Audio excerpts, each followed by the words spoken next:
introduce yourself. Hi, everyone. My name is Liz Kimeria. As you said, I'm in New Jersey, just like Winnie.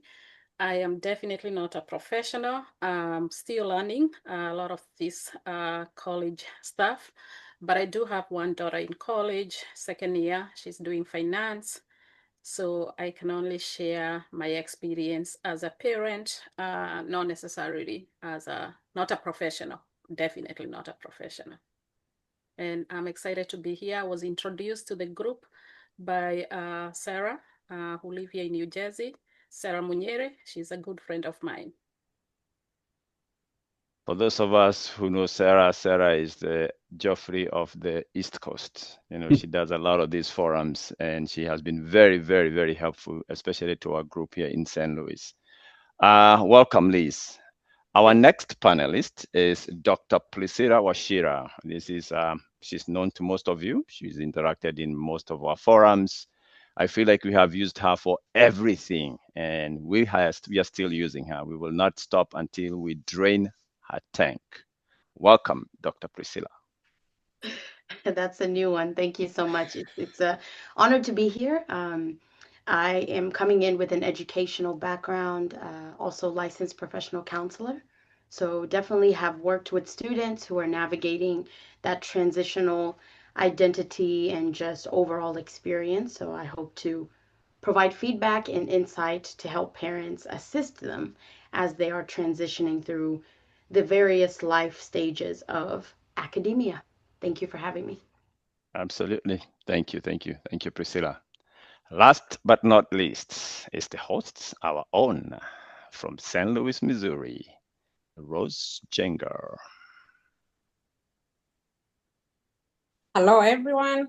My name is Rose Jenger. I'm coming over here this evening as a parent with experience of a parent who have taken kids to college, and with my last one in her third year, and I thank God for that. So, couple of hiccups here and there throughout as a college parent, and also standing in the gap of a mentor in our St. Louis community with our kids, our adult children. And I feel so honored to be here this evening. Professionally, I'm a nurse in mental health, background in mental health nursing, and road to professional counseling. And we'll see how things go. Welcome, Rose. Thank you. And welcome everybody else. Now to get started, I will take about a minute or so to introduce you to Geoffrey Soyantet, who is our CEO for Vitendo for Africa, for a word of welcome. And then after that, we will dive immediately to the questions that have already been sent to us. But after that, our panelists will answer questions just based on their experience and how they feel it fits better our population. So let me welcome Geoffrey Soyantet just to say hello. Yeah, thank you, Sebastian. Thank you for this particular forum, and we appreciate all the panelists to be with us today. And like Sebastian said, the purpose of this meeting is to create awareness among us. Sometimes we always think that you have to look for resources outside, but we forget that we have resources within our community. And especially people who have gone through the experiences. When they share their stories, we can easily relate to them and you can learn a lot. Winnie said we met this summer, but I had last year I was going through that struggle because that's when my daughter was going through the college applications, and I learned a lot from those who are ahead of us. So I thought maybe that opportunity that I was able to learn, maybe creating a forum might be able to help somebody else. So thank you so much for being with us today, and hopefully you can be able to learn together. Thank you, Geoffrey. By the end of our session, we hope you'll feel more prepared, supported, and empowered for what lies ahead of us. Let's dive into this one. We'll start it off with just one question that probably opens this meeting. And the question that we have that was sent to us is, how do parents in our communities typically talk about stress or emotional well-being at home, and what makes those conversations easier or harder? I will throw that question to start off with Rose, but it will go around the table. I'll have Priscilla close. So I'll have Rose start with the question, then we'll come across with Liz and then Winnie. Go ahead, Rose. All right.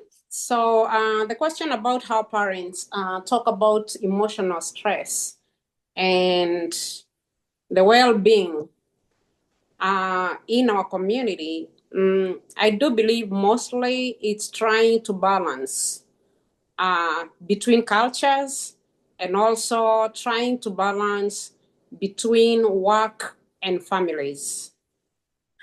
We find sometimes to meet our goals, to make ends meet, we tend to work more. And by the time we get back to the house, we still have the house chores to do. And balancing all that with also our self-care becomes hard at times. And when we talk about stress, it's when mostly you're unable to balance all that. I can say like stress is a normal part of life, but how we take it is what differs and brings a great difference. So most of the time, balancing work and our family life is what tends to bring stress to us. On the other end is when we are trying to balance between cultures. We are in the American culture, and also in our houses, we want to maintain mostly the Kenyan culture.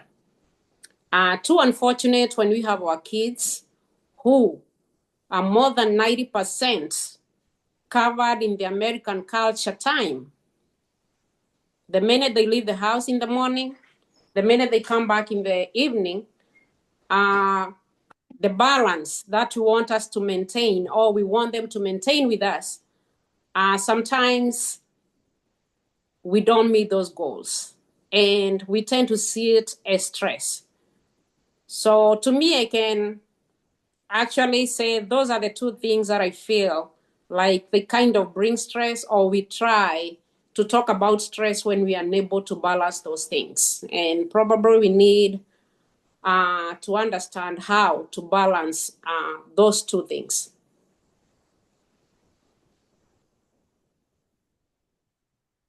Thank you, Rose. Good response. Let's go to Liz.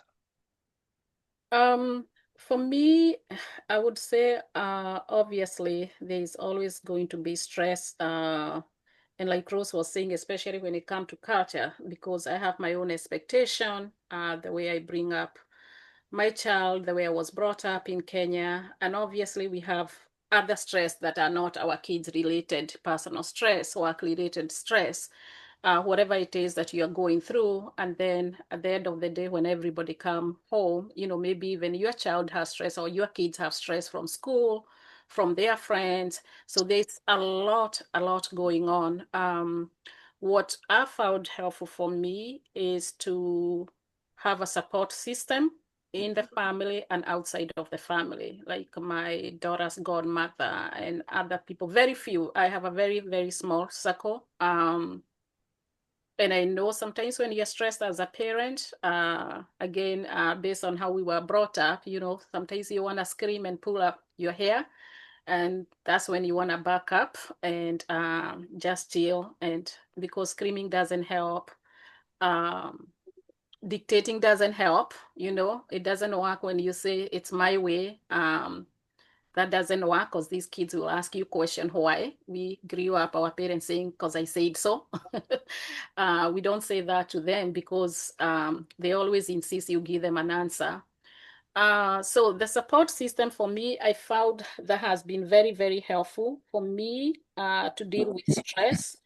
Um, I also am a big believer in therapy, something that we also were not used to, or some of us when we grew up in Kenya, we dealt with our stress on our own. However, you knew better to deal with it.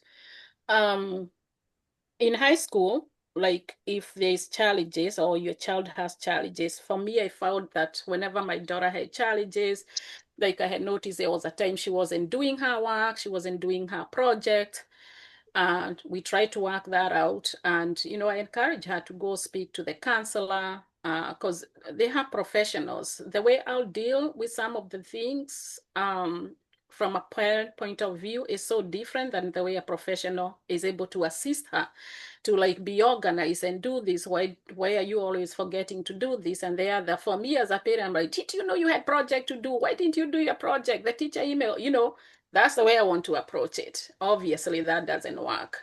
So I found that when she started working with her counselor at school, she improved a lot. And even in college, I always encourage her to, even if nothing is going on, just go talk to a therapist, a counselor, whoever, just go, because maybe there might be things that your child may not tell you. Try to be friends and open, obviously. And she knows that she can talk anything to me, but sometimes you don't know. So for me, it's just the support system from the school to the community, a group of friends that you trust, that you can share what is happening, that can step in the gap. Sometimes you need somebody maybe to even talk to your child that is not you. And sometimes you need somebody to advise you on how to approach an issue that is stressing you as a family or just you as a parent.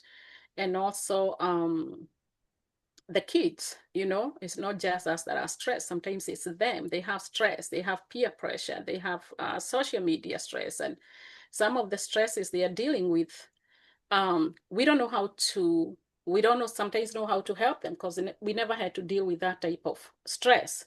So that's why I personally believe that a support system for especially in the school, therapies, counselors, that is helpful. So, and then obviously as a parent, join other parents group, and you find that sometimes you're not the only one dealing with a certain issue, other people, and they tell you how they have dealt with that in the past. So I have a couple of groups that I'm like, oh, I thought this was just me. And, those are very, very helpful. At least personally, that's how I try to cope with it. Thank you very much. We jump to Winnie. To me, I would just like to say that it's good we acknowledge that everybody is going through stress, whether it is us as individuals, we have stress from work, we have family stress, and the same thing with our kids. Actually, they are going through a lot of stress, mostly because they are like in between. They are trying to, at home, we are having the Kenyan culture or the African culture, and then they go there at school, they are now fighting the American culture. So trying to balance that can be very hard. And most of us, I don't know about you, me, I was brought up by a very strict dad where you could not say anything. Whatever he says is what goes. So having to sometimes listen to my children, and I have learned that along the way, just listening to them and asking them questions like what is going through, what they are going through. Another thing is for us as a family, we have talked to mostly to our boys. Our firstborn son is 20 and the other one just turned 18. Mostly when they were going through high school, we talked to them about just being open. If there are issues they cannot share with us, we talk to them about close family friend they can talk to. If there are issues beyond, if there are issues beyond what we can handle, or they are very scared to come to us. So those ones, they know who they can talk to. And also that person that we also talked to them and told them, if your boys come with this and this issue, just know how to handle it. And then they can decide if they want to come talk to us, or anyway, those lines are always open. And also being very, as I said to you, my dad was very authoritarian. So there was no way of going to him, even if I had stress. You just have to handle it out there with your friends. So just being open to our children and explaining to them that even you are going through stress, tell them how you are handling your stress.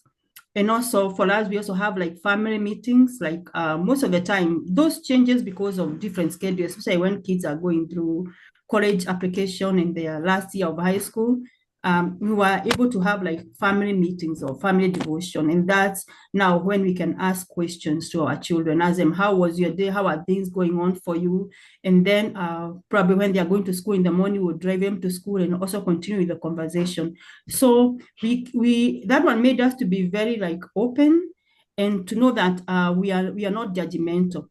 And also when I see my children, like, because they go through a lot of stress, especially the last year of high school, just to, if I see like there are signs of excessive stress or something that need to be addressed, I'll go with them from a way of like acknowledging that I can see they are very stressed and if there's anything I can do to help.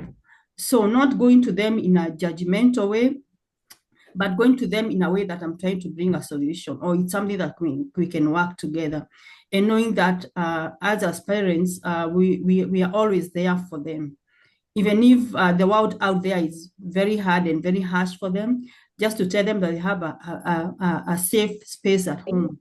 And even if they are making mistakes, we can work through it.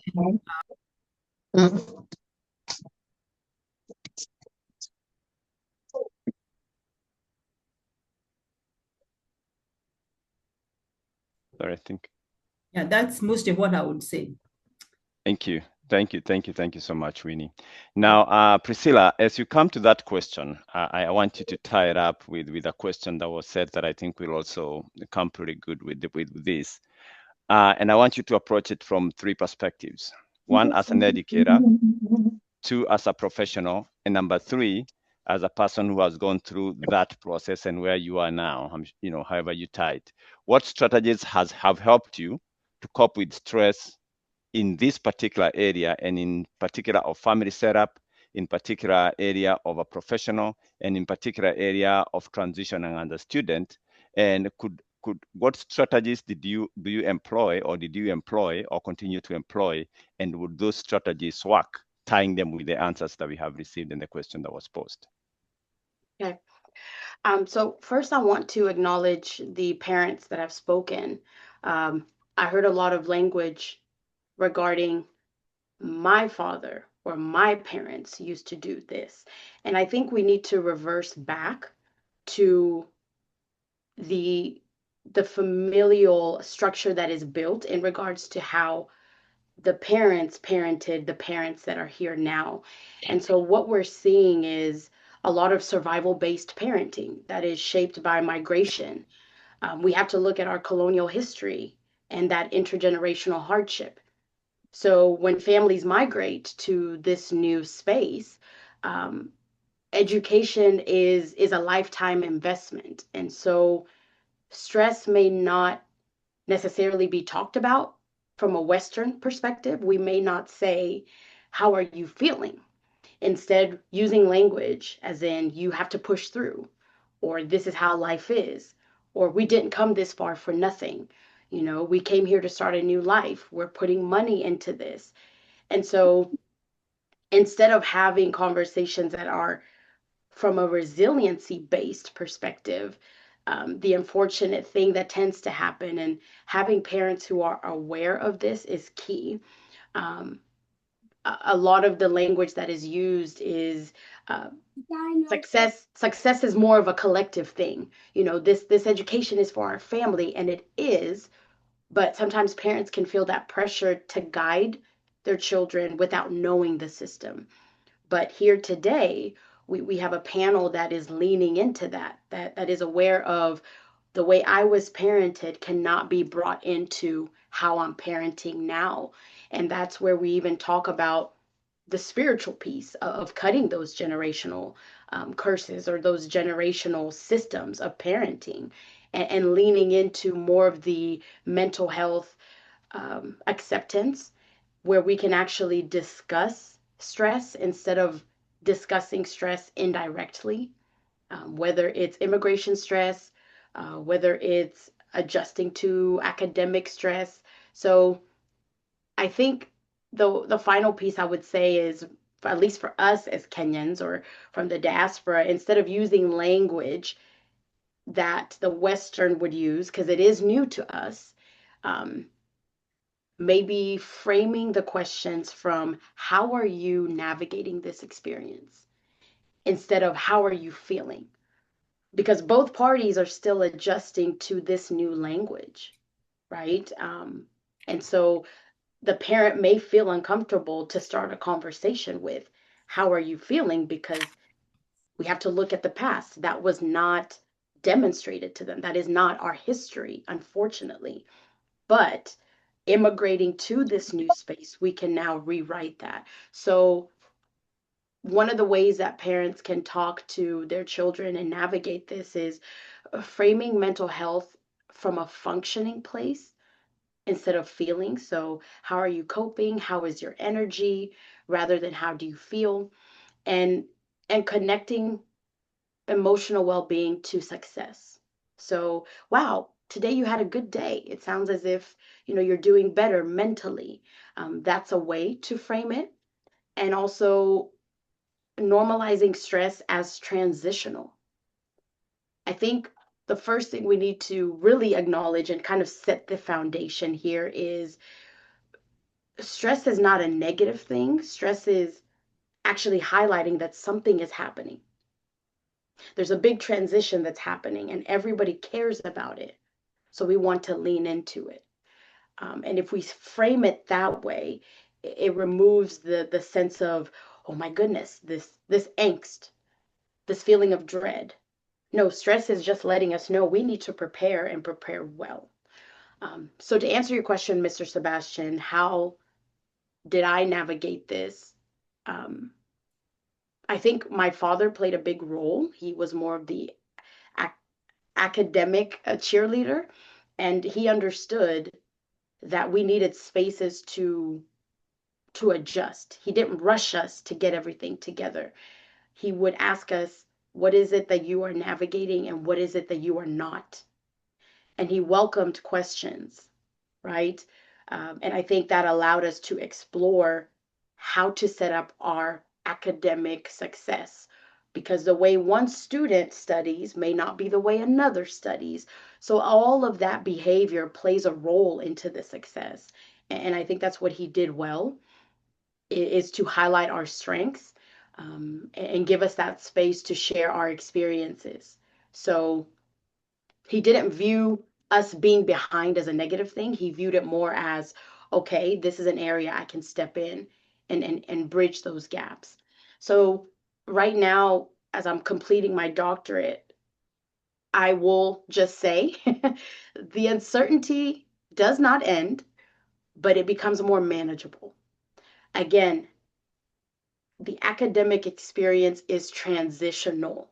It is not just based on grades, it is an identity transition. And so, as parents, I think Miss Winnie or someone talked about being aware of, oh, my child, excuse me, is behaving differently now that they finished their degree. Oh, wow, now they're going into their graduate school. It sounds as if they're more resilient. Yes, they are, because they've found what works for them. For me, I could not study in a group setting. I did not thrive in student led organizations.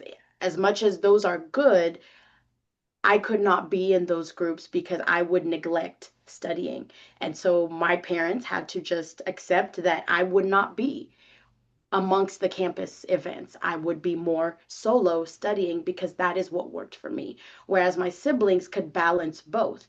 They were in multiple organizations and were successful. So when your child comes to you and says, I don't think I want to be a part of this, it could be because maybe they're realizing this is not helping me focus on my academics. So back to you, Mr. Sebastian. I hope that answers.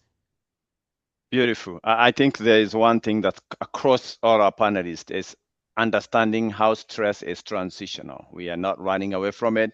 It is an idea. It is something that is telling us something is here that we need to address it. And I think if you're taking notes, we appreciate that. The next question goes to you, Winnie.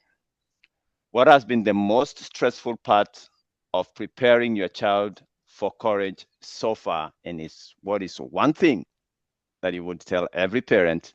Take note. As I said, me and my husband have 2 children in college. And I would say the whole process, what I would like to say, first of all, is that there's so much that we don't know as diaspora parents. And we are not educated, though we are in an informational stage. And we think that the school is going to give us all the information. When my son was going through his last year of college, I joined a group for the class of 2025. And I came to realize how much I thought I got it together, to say the truth. My son was doing good, he had good grades, he was volunteering, and I thought we had it together. But when it came to college application and getting the results back, and also following the conversation that those Facebook page, I came to realize like how much we did not know. So the whole process of doing the essays, applying for college, to me that was very stressful. And also getting the results, like you are getting a rejection there. My son, there are some colleges he really wanted to go to and he did not get it. So he was very disappointed. And I want to say, even me as a parent, I was very disappointed. But I also came to realize that we thought we had it together, we thought we knew, but there's so much that we didn't know. So I would like to encourage all the parents that are here, like those who have got kids in the class of 2027, probably, or 2026, there are Facebook pages out there that can help you. And also the issue of not thinking about, I don't know you guys, but me, I don't have like 150,000 or much money to take kids to colleges. So I would see them applying for college and I would say, oh, this is too expensive. But you don't want to say anything also. Just thinking that my kid may get admitted to this school and then I will not be able to afford it. One of my friends shared to me, and then her daughter was telling her, mommy, you knew all these years, when they are graduating, they're like 18. All these years you had not saved money for us to go to college. Most of them, they don't know that we go paycheck by paycheck. And if you have a little saving, it's just not too much. So college is quite expensive. Like going to college now is almost 60,000 per year. Multiply that by 4 years, So our kids don't know that we don't have the money, and thinking that they may get accepted to their dream school and you not be able to afford it was really also weighing down on us. Also, the issue of probably our kids were in sports, but they're also getting so stressed by their coaches. Soccer, I don't know what the issue is, but both of our sons were having issues with the coach. I don't know if they think like they're gonna go professional and then they want to be like gatekeeping. I really did not understand that, because these kids were very good, probably the first year of college, they're getting of high school, they're just getting into high school, then they're being put into the varsity program, and then as they go around down the line, we see the coaches changing. So I didn't know, I don't know what that was supposed to mean, but just encouraging our children coming from those soccer wherever and then driving home and seeing them, they are very stressed. That was very challenging for us. And also choosing the major for our children was also very hard, because it's probably the thing you want them to do, and probably that's not what they want to do. So that was also a little complicated. So I'll just tell our parents, we just need to be able to educate ourselves, because to say the truth, there's so much we don't know. And let's get into, even if your kid is doing very well, look for internship, look for volunteer hours. And also those volunteer hours, let's imagine that the child is going to do engineering. Don't go volunteer in like food pantry. Just get them to a place that align with what they're going to study to college. If they want to do something with healthcare, take them to a clinic, take them to things that align with what they're going to study in college. So I want to encourage us to just get the information. There are a lot of information out there, but I know some of us, even as parents, we don't know on our social media, but that is where things are. So you have to get out there, educate yourself so you can help your child, because those acceptance letters start coming in, I'm telling you, you're going to be so disappointed. So let's educate ourselves. Me, I didn't know I was supposed to do that, and I'm telling you what I thought I knew as a parent. So let's get educated, let's get to know what is out there, and help our children. And yeah. Thank you. Thank you. Thank you so much, Winnie. Liz, as you invoke your own experience with the navigating college with your daughter. For me, after she was done with high school, obviously, when we were getting ready for this, I think my biggest challenge was drawing the line, like what should I do to assist her, obviously as a parent, and what should I leave out to her. My daughter sometimes started to procrastinate a lot, and sometimes I'll find myself stepping in, doing things, and then I have to figure out how to balance so I don't do too much for her to a point where I feel like, I don't want to babysit you. You should take the initiative to do X, Y, Z. So there has always been that. Whereby I am trying to assist her, but not to do too much, so that she's also a responsible adult. Um, the other challenge for me, and maybe some of you may have gone through this or will go through this, was when she got the first round of the colleges that accepted her. She immediately accepted one of them and committed, even though the deadline wasn't due for the commitment. So we went to the school, we did the tour, we did everything. She was all set for that school, went online.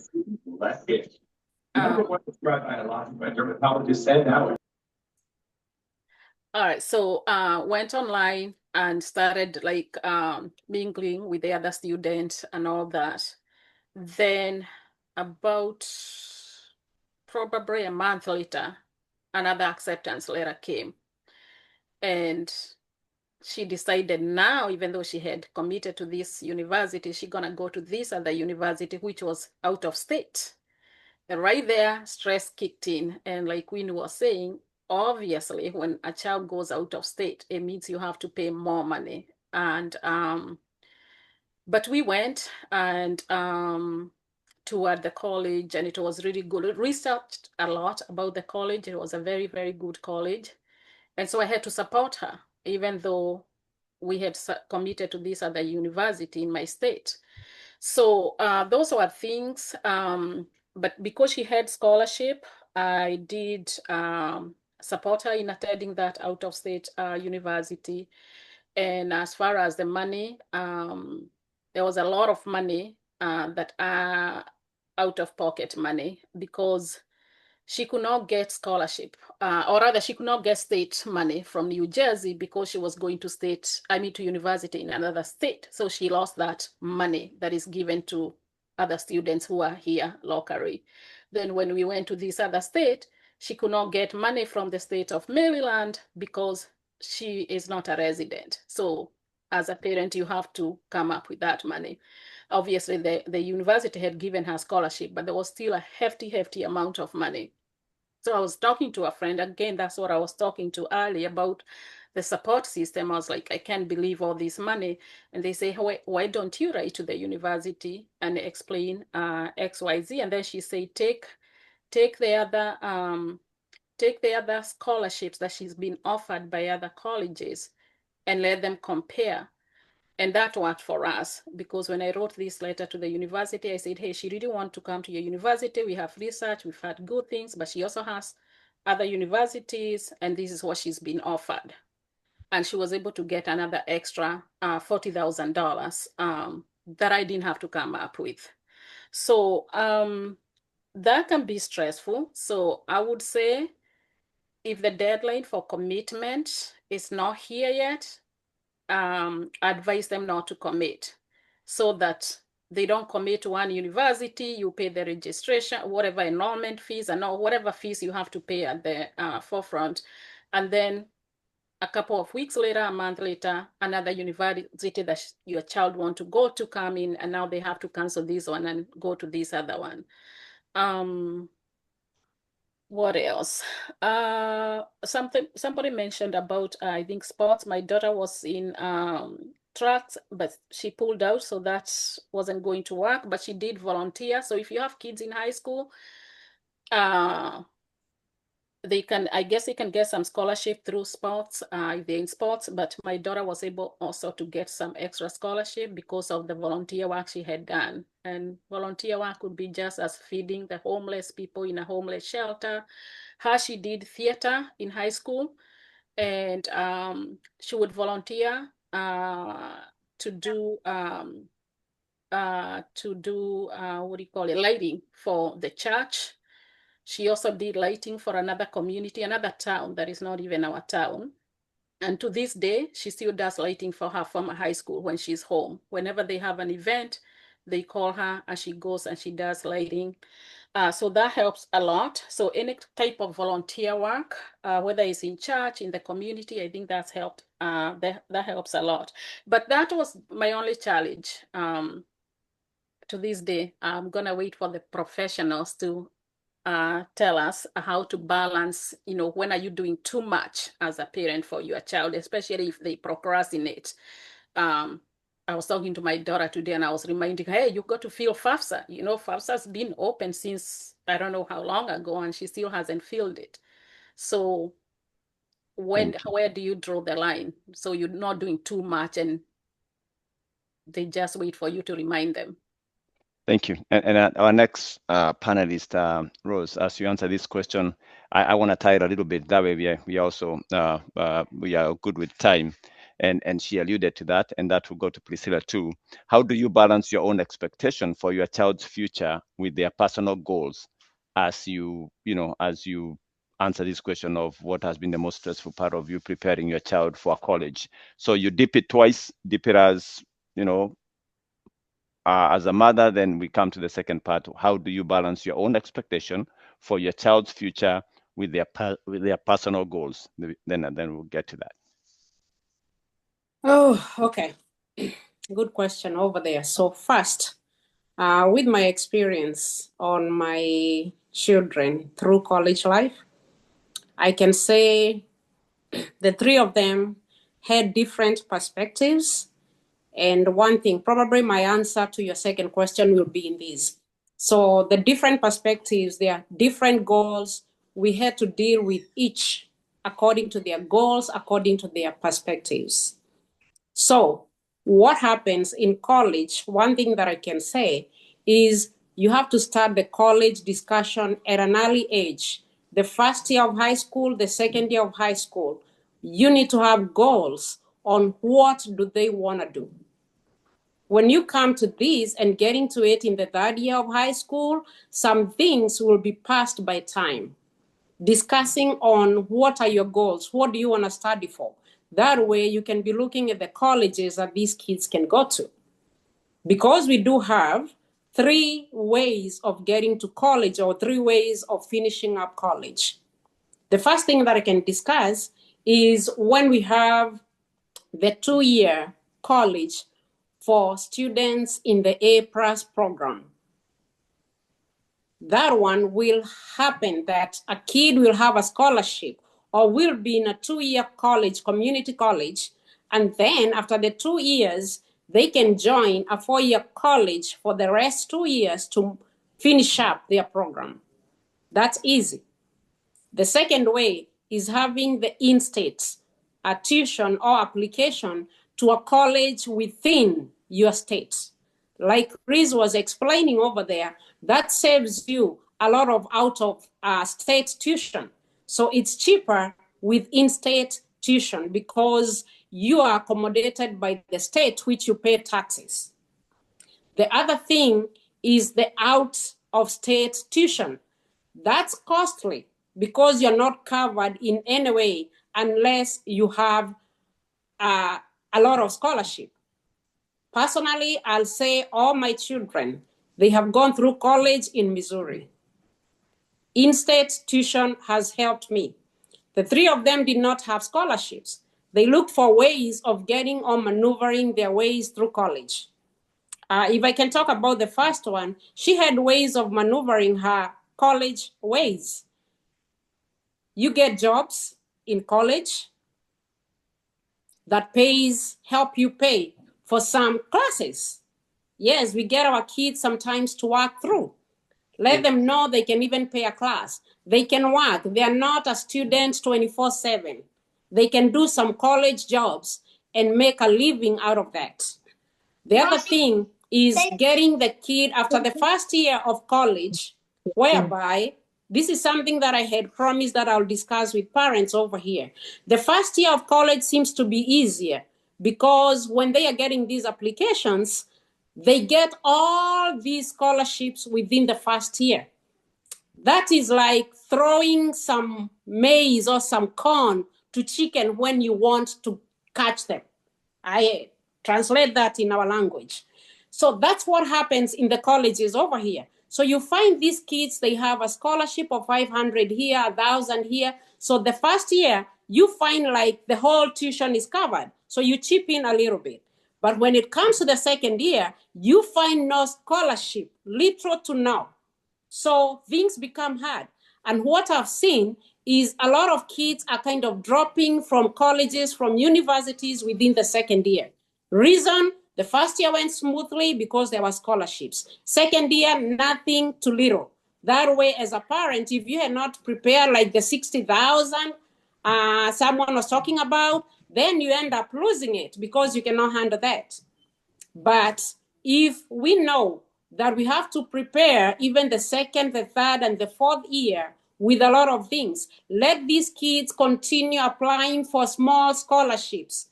Let's not ignore the 500, the 1,000. I had talked about it another time because all these put together, they can be able to pay for classes. Then the other thing that can be helpful after the first year of college, which they're supposed to have dorms and everything in the school, get them out of the college dorms.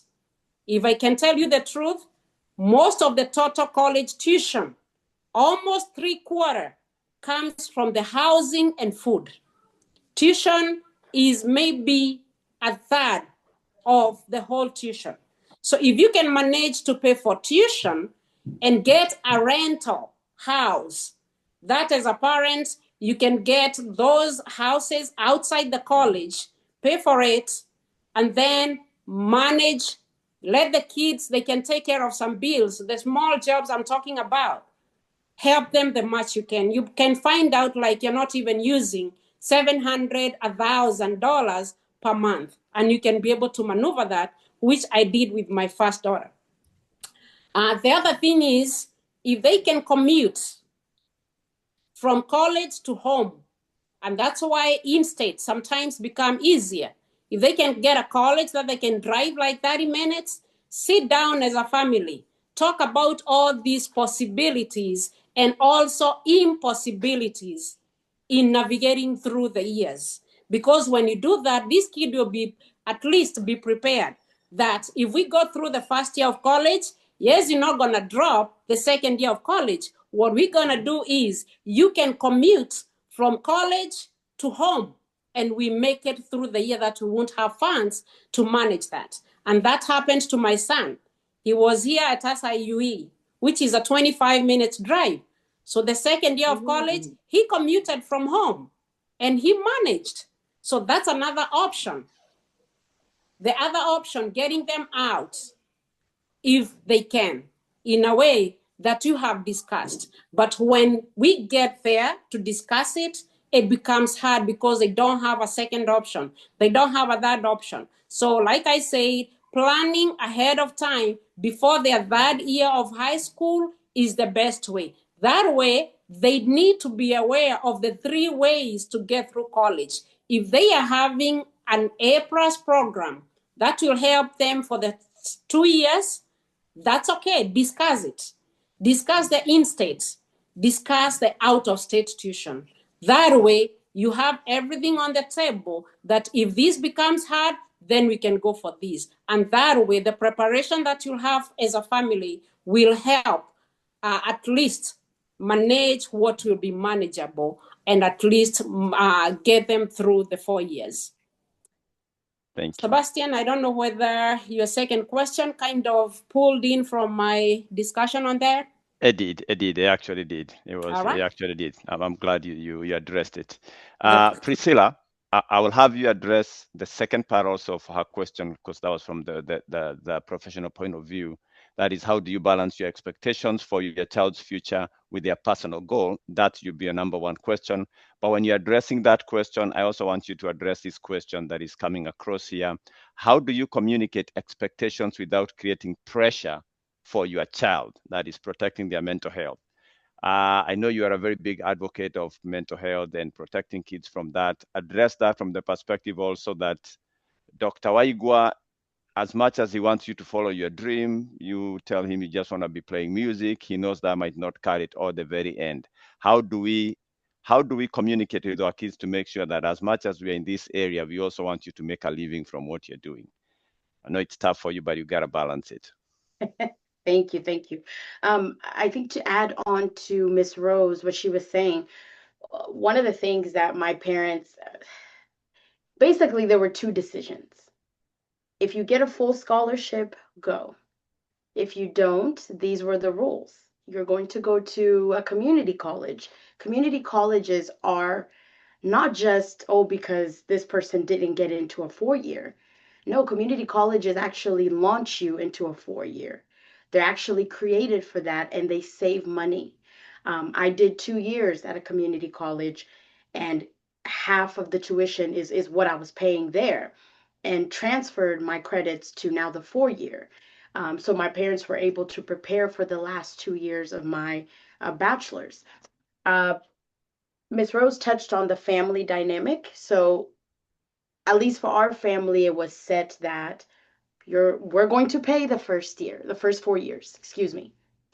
But in terms of graduate school, it was up to you to handle that. That didn't mean that they didn't guide me. It just meant that going into the last, let's say, 6 years of your academic career, we are going to build within you the skills. I think one of the mothers talked about it. I don't want to do too much. That's one thing my father did is he allowed us to struggle. If you missed a deadline, shauri yako, do you want to finish? Right? The 4 years they stood with me. But when I missed my deadline for my master's program, my dad just looked at me and said, "Well, you could have started in the spring. Now you have to start in the fall. You've lost this whole almost half of a year." And the deadline was, I need you to be in school by fall. However you get there, get there. And so what that did is it built resiliency in me. It didn't mean I couldn't go to them, but it really pushed me to sit in a space of, wait, where am I going? What am I doing? I do need to get serious about this. So I would say those strict kind of family rules that were set in place allowed for success. I'm still with my parents as we speak because I chose to find a doctoral program that was online and at home, right? A lot of these schools are online. There's a positive to COVID, as well as a lot of a negative, but that is what allowed me to thrive. Is I personally did not want to go to campus, so I said I'm going to search for a doctoral program that is online, save money while I'm at home, because I know the end goal is to transition out. So these are some of the conversations that parents can have with their children is, unless the school gives you a full ride, this is what's going to take place. The dorms I do not recommend, especially if we're wanting to curb good character and judgment within your children. Not to say that they cannot be of good character outside the home, but if they do not need to live in a dorm, why add that unnecessary expense? So I commuted for 6 years of my academic degree until I went to my doctoral program. So I hope that helps answer your question, Mr. Sebastian. I know you touched on the mental health piece. Yeah, it was the second part where I was asking how do Yes. you communicate? Yeah, go ahead. Yeah. I think with the parents, you have the upper hand here. As much as your child may push back, the money's coming out of your wallet. Again, my father said, unless they're giving you a full ride, if you need to, we will drive you. He used to say, I'll drive you to New York if NYU gives you a full ride, and is covering your dorm and everything. But if a university is not, this is what you're going to do. So get acquainted with the universities around you, because at the end of the day, allow me to speak from a university lens. When universities are doing interviews, it is good to be of a prestigious college, but a lot of universities are looking at grades, and volunteer activities. It could be serving in the church. It could be serving, maybe you make it as a family. We used to go and feed the homeless. Those are the things that universities are looking at, is the more holistic piece. Just get the education. The school necessarily, I'm not shooting down Ivy League schools, but it's not of concern, especially where your wallet is involved, parents. So if there's a 4-year in your area, have that conversation with your child. And if that pushback takes place, it's easy to navigate and say, well, are you going to fund this, or is this me? This is the reality of what we can do. So I hope that helps there, is just having that dialogue and kind of letting them know they do have a choice, but they don't. Unless you set up boundaries to where my father did.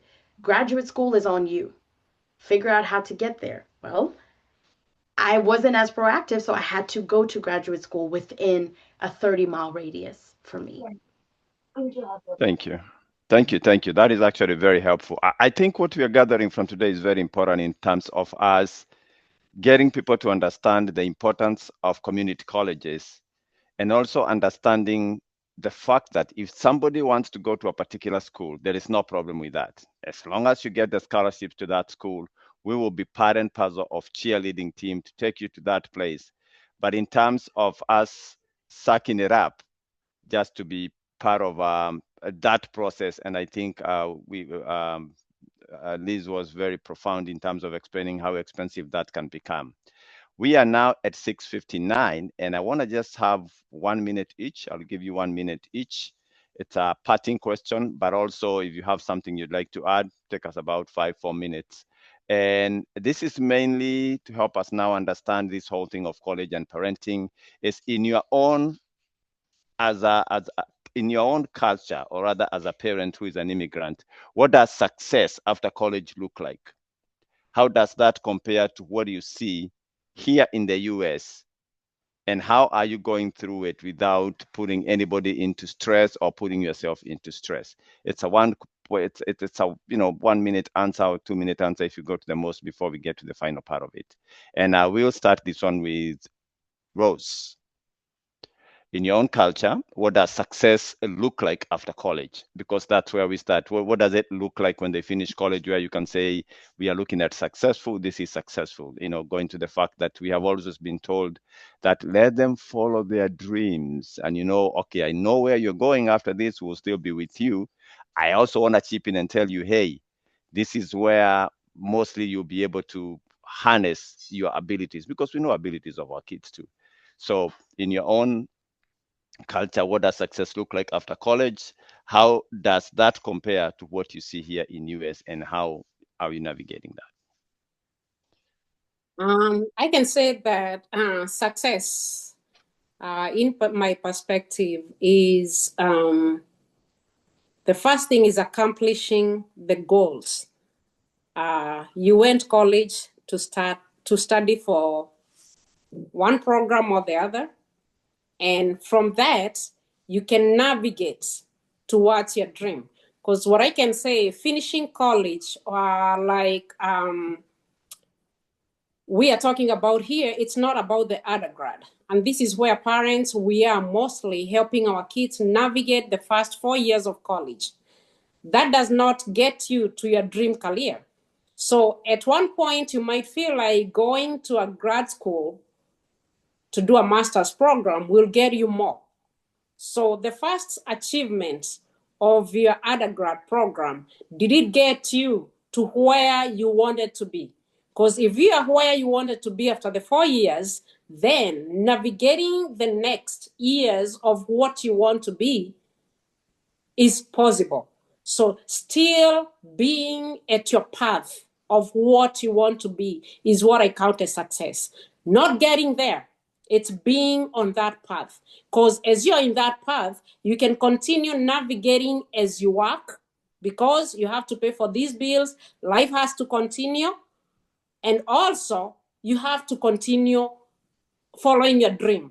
Because sometimes I wonder, when are we going to get this dream? Because I'm still chasing mine too at my age. So following your dream, going to the path and not losing focus on your path is what I count as success, because we cannot say that we are there yet. Nobody is there yet. But making sure you are in your path as you navigate what you want to be, to me, is what I count as success. Because you're not stressing in what you're doing, you're enjoying it as you continue navigating and figuring out what next. That's how I can put it. Thank you. And as I come to you, Liz, maybe dwell on this part most. Was FAFSA a stressful process for you? And was your income was there a big part of it? And how did you navigate through FAFSA as you answer the success questions? Inject that, get a bite of that. Not really. FAFSA last year, was it last year? When my daughter joined, last year, there was some issue going on with FAFSA nationwide, but that was them. But once they opened, I wanted to pull back and have my daughter do. Obviously, there's a part for the parent because it's all based on your taxes. It's all these two sections where the student feel one part and as a parent you feel one part. Obviously, she a little bit procrastinated on that. I had to keep reminding her.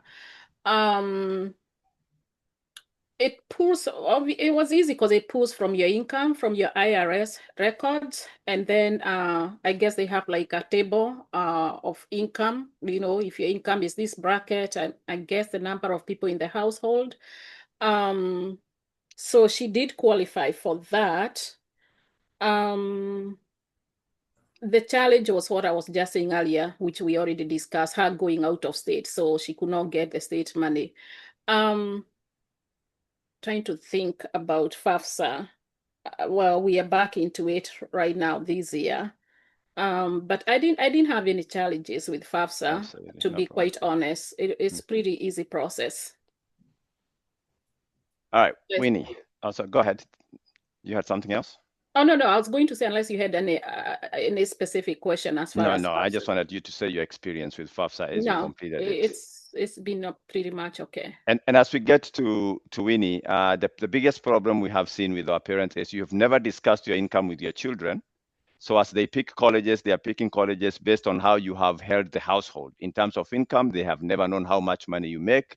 And the first time they see how much money you make is when they see that the 1040 that is going to be uploaded to your taxes. So what have you done in terms of getting your kids to already know where you stand in terms of the household income, as opposed to you now discussing your income when they need to use it? I think that has been a big problem that I've seen this question here. You've never told your kids or your family how much you make. They just know you have money. But how much in particular? No. So they have picked college based on how you treat the household. And now you can't hide it anymore. FAFSA imetokelezea.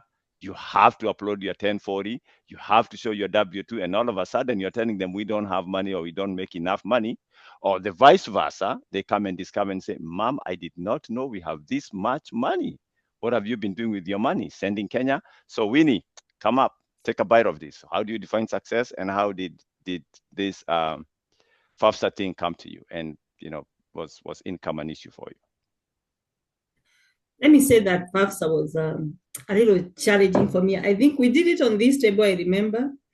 And the thing is, as the parents here have said, you have the child have their section to fill, and you are parent, you have a section to fill. And then that's when they came to know how much you make, because there's no more hiding. You're doing it together. You're saying how much you make per year, all that stuff, all your assets and everything. It's a very time of a lot of vulnerability for the parents, because sometimes your kids think you make too much and probably don't make that much. Some of them, probably you make a lot. They're getting to see how much you make. So just be prepared. They're going to know how much you make per year and your income. And some of them are going to be surprised. So at least they got to know how much we made. To me, that was a little surprising. So, and it wasn't hard. Actually, to get started, it's just like 15 minutes, and then you have these other things that you need to fill. And as our sister, I think Chris have said, they pull your taxes. If you have been able to file your taxes, they pull it from the IRA, so you don't have to do a lot of stuff. So that is there from there. So to me, it wasn't hard, but the challenging part was just laying it down for my kids to know how much you make as a family. And now from there, they get to know, are we affording this thing or we are not? So the other thing about how success look for us, for me is personally, I would like, and probably these are discussion I had with my son, especially the last one when he was doing aerospace engineering, is about, I had to go and Google and see how much it pays, to say the truth, because I wanted him to go to a career that can pay his bills. I remember personally, me, I did psychology in my first degree. And when I thought about it, I cannot even get a job with my first degree of psychology. I had to go and do my master's. And then at that point, I had children, I had my firstborn was born around that time.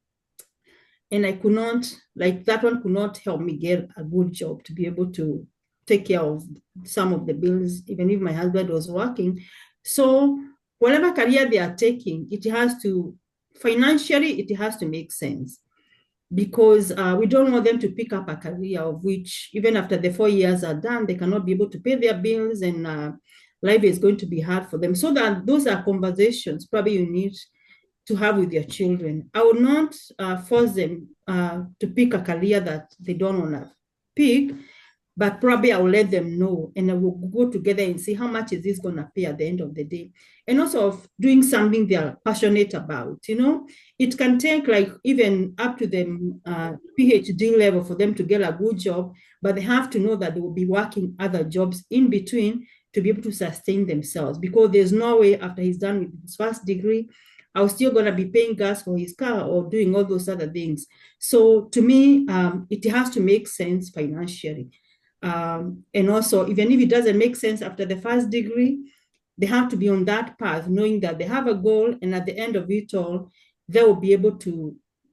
I expect them to have a family in the future. It has to be able to feed the children and probably take care of the family. That's what I would say. That's what I think of. Thank you. Thank you. Thank you. I think one perspective that I in this forum today I want you to pick is this is first-hand application. You're talking about people who have gone through that whole process. So the answers are pure first-hand application. And my wife adds in and says, with FAFSA, pay attention to deadlines. Be the first one. So if you're making adjustments, you're making adjustments at the right time. Be the first one. So pay attention to deadlines. I now invite Priscilla with that same question in terms of us now. When is it too much, or what are we discussing with them in terms of their income, but also answering the question of this success, and where is the borderline in terms of us not pushing them, where now you come again as their advocate that we are stressing them, but at the same time, there are facts that have to be told. There are things that we gotta say, but again, you coming as the advocate, at what point do we balance that? And as you tie this all together in terms of college. So Priscilla. Yes. So I think the balance, just to go back again, and I think Ms. Rose said, we're preparing them for the end, right? So is it first year? Well, in this economy, we know that graduate school would be the end goal, to be able to have a successful job, etc. It has to start with, do they know what they want to do?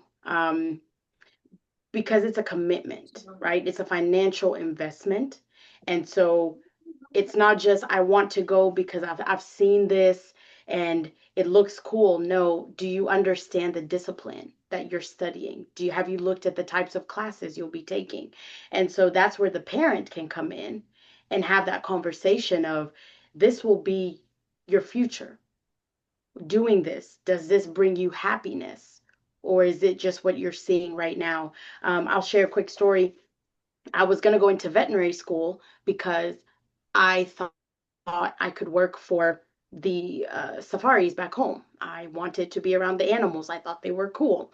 But cool was not enough to be productive, to have a purpose. And so I had to shift when I realized sciences were not the best fit. And after failing a class, that was a financial investment, and I could not put my parents through that again. And so my father had a talk with me and said, you are technically throwing our money out the window. And I think students need, or children need to see the seriousness of that. It's not just a D, it's a D and 3,000 or $1,000 down the drain. And so once I understood that concept, I went back to my advisor, we had a conversation, and I ended up switching to psychology and actually enjoyed it. And so that's something I would, and I do tell students, is thrive in what you're good at, not what you think looks interesting or fun from the outside. Because if you want to work for Elon Musk just to work for him, but you are getting bored in engineering school, you're not getting the math, you can't even go past organic chemistry, maybe you need to process what it is. There are many ways to get to Elon Musk. You could work from an organizational behavior strategy, you could work in HR, you could do so many things, but the end goal doesn't necessarily have to be IT or STEM, science, technology, and mathematics. So that's the conversation parents can have with their children is the goal is good.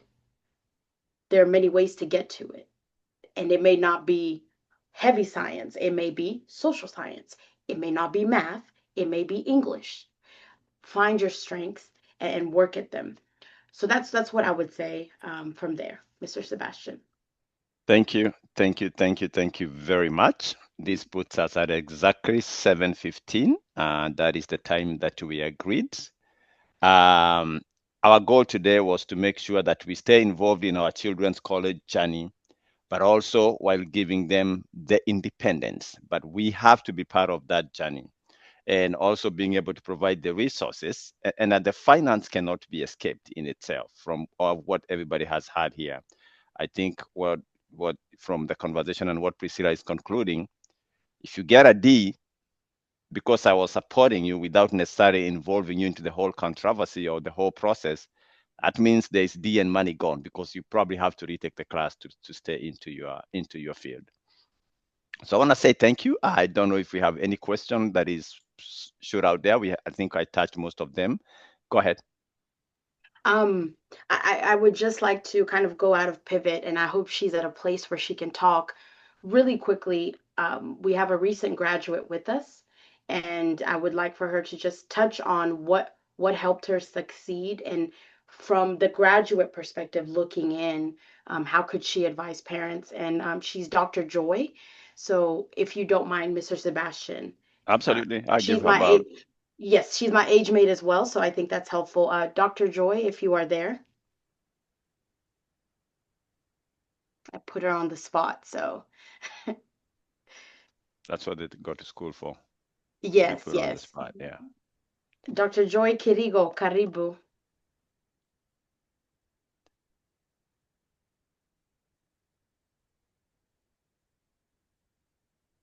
Dr. Joy, if you're there, it's all yours. Probably before she joined, I would like to answer a question Yes. on the comment section. It's Yes. saying, please talk about the pro and cons of FAFSA loans. Yeah.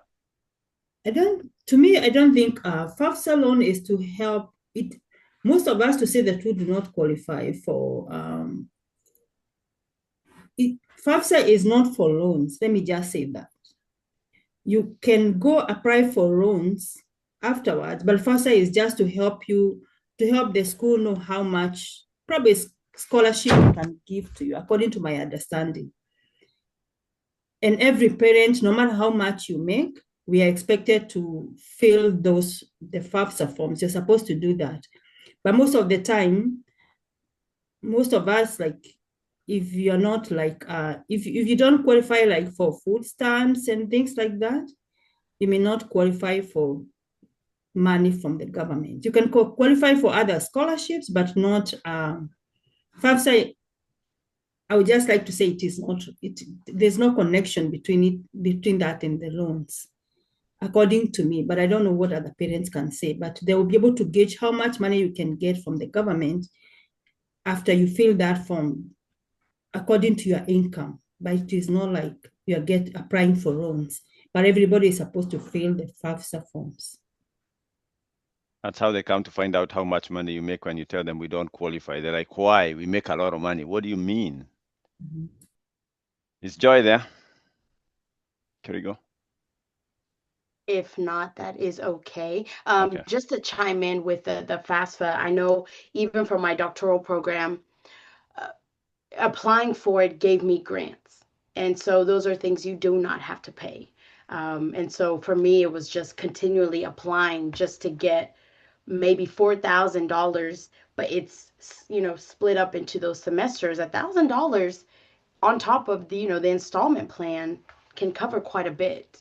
And so sometimes it's just casting that net wide and just applying because you just never know.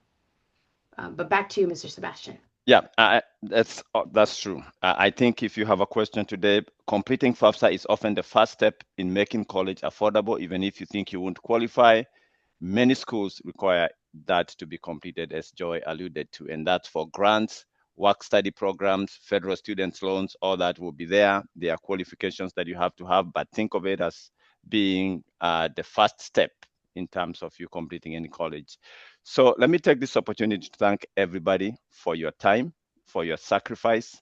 I think this is priceless. These are some of the resources that otherwise when we go there are many resources there, but unless you get this base to be able now to consume that information outside, it becomes very difficult for you to navigate those areas. But now with this understanding, basic understanding of what we have dived into today, you now understand the importance of joining Facebook groups of people who are in the same category that you are with your children or where your kids are, because you learn from each other and then now checking them with what we have gone through here today. So for our panelists, thank you, thank you, thank you, thank you. We look forward to see you again. Same time next year, we'll have this. But now I'll hand this over to Geoffrey for a vote of thanks. And also for our participants, people who attended, thank you for actually keeping time. I think we had a full house by 6:05. We had a full house. Thank you so much for understanding the importance of information. It is priceless and it makes a very, very big difference in your decision making. So I'll now invite Geoffrey, Soy, and Ted for a vote of thanks. And after that, we'll set you all free. Thank you. And my name is Sebastian, and you all have a good evening. Great. Thank you, Sebastian. You always do a good job on this. And thank you so much to our panelists. You nailed it. That information you shared, it's going to change somebody's life. And for those who are listening, please get that information, share with others, talk to your friends, and be the resource that people can always come to whenever they need some help. I saw there was a text there where we need to have a conversation for those who are recent graduates. Yes, we have that one coming up in January because I know from next week there's will be a lot of festivity going on, but we have something coming up in January for students who those who graduated and then those who are seniors right now, but also we want to tap into those who are also freshmen, sophomore, and junior so that they can know what to do before that time comes. I see Sarah. Sarah, if you're there, for just to say that we work together with Sarah from New Jersey to do this for us, for both parents and students. If you have something, if you have a minute, you can just say hi. And if you know any other group somewhere that is working with the youth, please let us know. We like collaborating. It's through collaboration that we're able to impact more lives. Thank you so much, Jeffrey. I just want to take this opportunity to thank our panelists for the great job that they did tonight. Thank you so much for sharing the knowledge, the information freely. And thank you so much for all the parents and all the guardians who are able to join tonight. It's always good to be where the information is so that you can hear for yourself, you'll be educated, and even when you work with your children or you work with guardian counselors from whatever school your child goes, you'll be educated and you'll be able to share, from the point of knowledge. So very nice to have all of you, and very happy to be working with Jeffrey. Jeffrey, you do a good job, and we appreciate all the work that you do. Thank you, Sebastian, also for your leadership tonight and always. Thank you. Thank you, Sarah. I see Fellow Kemi, did you raise your hand? Yes, I raised my hand. Good evening, everyone. Thank you for this program. This is a great eye opener for me. I draw a lot of nuggets from the discussion. I just have two questions. The first question is that how do I connect to group of people? Okay, let me first of all introduce myself. I'm from Nigeria. I've been here for quite a while. My first child will be going to college very soon. So this really come at the right time for me. He's 17 right now.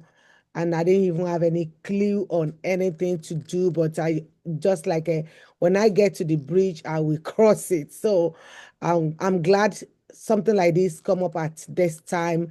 But I want to connect more. I would love to sit down, to have lunch or dinner with people that I can draw a lot of knowledge from, so that when the time comes for me to navigate this journey, I won't be lost. So that is, if there is a number I can call, if there is, um websites. I know somebody talked about social media and everything. I know there's a lot of information out there, but not all the information are really what is good for you or that you need. So not to waste time and anything. So if I can just, have number to connect, to ask question, to, meet with people and just get this information to help my children and other children out there, I will be very grateful. And the second question is that is it advisable for us to discuss our income with our children even when it's not yet college time for them, or we should just wait for that college time when we are feeling out faster to discuss it? I mean, it's just, a thought. I think for your network, we'll take your information. Vitendo for Africa acts as a bridge. We have a lot of networks here at Vitendo for Africa. And I Okay. think I'll get your number and we will link you up with even networks that are very local in themselves, in the sense of the people who identify also with us that have been very successful in navigating these waters, especially when it comes to college. But I also will walk you through in that process. So we'll take your information and we'll link you with Vitendo for Africa. We'll bridge you into that area. In terms of income, this is not the Bible truth or the Bible answer, but from the discussion, it looks like we have to discuss our income as early as possible to manage expectation. Okay. Thank you. Appreciate your answer. Thank you. So that they don't start saying they want to go to have and pay out of pocket and then find out we make 40,000 a year. That's good. And I have provided the contacts there for our website and email you can always reach out to. There's also a link for upcoming events, but also that part, the last link that it says great document. That's a great resource that has all about scholarship, about programs that you can engage your kids when they are as early as 8th grade in a way to start help them build their profile. By the time they are becoming senior, they have a good profiles. That includes leadership programs, include also a college that they can be able to visit and do summer programs. Right now, we just had a session last week when we were helping them about prepare for the summer program. And we do that every year. And then at the beginning of fall, we also invite college admissions officer and they come and talk to them so that they can now plan ahead of what they will be able to do. Just to avoid wait until too late when you're just about applying the college and you say, I should have known this. So all that information is out there, and we encourage you to always log in whenever we have these kind of forums. Other than that, thank you so much. Enjoy your Christmas, and take this time as an opportunity also to connect with your young person and your people and talk more about what's their dream, what their dreams are, and see how you can help. Thank you so much. Thank you. Thank you. Thank you. We appreciate you. That is awesome. Bye-bye. I'll play a video here so that for those who may not know about Bitendo, you can have